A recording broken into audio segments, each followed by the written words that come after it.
Un homme n'avait fait qu'acheter un paquet de cigarettes le jour de son anniversaire, mais à sa grande surprise, son propre fils le pointa du doigt et l'insulta, l'accusant de dépenser de l'argent inutilement. Il alla même jusqu'à le comparer à son beau-père, affirmant que ce dernier n'achetait jamais de cigarettes, contrairement à lui qui gaspillait sans compter. L'homme, furieux, savait pourtant que les cigarettes de son beau-père étaient en réalité offertes par son fils, carton après carton. Mais celui-ci répliqua avec aplomb qu'il était tout à fait normal pour un gendre de subvenir aux besoins de son beau-père, et qu'il n'y avait rien à redire. Face à un fils aussi ingrat, le cœur de l'homme se glaça complètement, et il se dirigea en silence vers la cuisine. Chaque mois, il percevait une pension de retraite de 8 000 €. Sur cette somme, 7 000 servaient à rembourser le prêt immobilier de son fils, et les 1 000 restants étaient consacrés aux activités extrascolaires de son petit-fils. Pourtant, au final, il n'avait même pas le droit de s'acheter un paquet de cigarettes à 20 € sans être réprimandé. Puisque c'était ainsi, il décida que le prêt immobilier pouvait désormais être payé par celui qui le souhaitait. Sans hésiter, il dissocia la carte bancaire utilisée pour rembourser le prêt, retira son tablier et décida de retourner dans son village natal. En voyant cela, son fils entra dans une rage noire,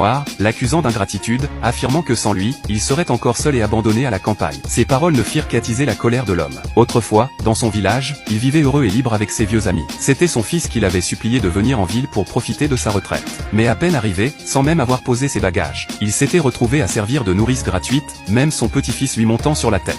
Puisque c'était ainsi, il ne voulait plus de cette vie d'esclave. Cependant, son fils refusa de lâcher prise. Il affirma que depuis son arrivée, il lui donnait 600 € par mois pour ses dépenses, et qu'il n'était donc pas exploité gratuitement. Les beaux-parents s'en mêlèrent également, l'accusant d'être sans honte, disant que les jeunes travaillaient dur pour gagner leur vie et qu'ils n'avaient pas à demander davantage. L'homme ricana froidement. Toutes ces années, la majeure partie de sa pension avait servi à rembourser le prêt immobilier de son fils. Les 600 € ne suffisaient même pas à acheter des jouets pour son petit-fils. Non seulement il n'avait rien économisé, mais il devait encore dépenser de sa poche chaque mois. Mais son fils, arrogant, répondit qu'il n'y avait rien de mal à dépenser pour son propre petit-fils, et accusa même son père en retour, disant que l'enfant s'était plaint qu'il lui avait arraché son téléphone. L'homme trembla de colère. Son petit-fils n'avait que 7 ans et souffrait déjà de myopie. S'il lui avait pris son téléphone, c'était pour protéger sa vue, mais cela avait été complètement déformé. Voyant toute la famille se liguer contre lui, il ne voulut plus dire un mot et retourna dans sa chambre faire ses valises. Son fils, encore plus furieux, l'accusa d'être ingrat, disant que ses beaux-parents étaient venus de loin pour fêter son anniversaire, et qu'il refusait même de cuisiner un repas. Il décida alors d'emmener toute la famille manger dehors. Ainsi, ils partirent joyeusement, le laissant seul à la maison. Enfin seul, l'homme fit ses bagages en silence. En regardant la photo de sa défunte épouse, une profonde tristesse l'envahit. Il n'aurait jamais imaginé que le fils qu'il avait élevé avec tant de sacrifices deviendrait un tel ingrat. Prenant sa valise, il quitta la maison sans se retourner. Une demi-heure plus tard, alors qu'il attendait son train à la gare, son fils lui envoya un message, s'il s'excusait correctement, tout serait pardonné. Voyant qu'il ne répondait pas, il envoya une photo des plats, lui disant de ne pas se fâcher et qu'il lui rapporterait à manger. L'homme ricana. Il savait très bien que ses repas à emporter n'étaient que des restes. Il ne répondit pas, bloqua directement son fils et monta dans le train. De son côté, le fils, en découvrant qu'il avait été bloqué, entra dans une colère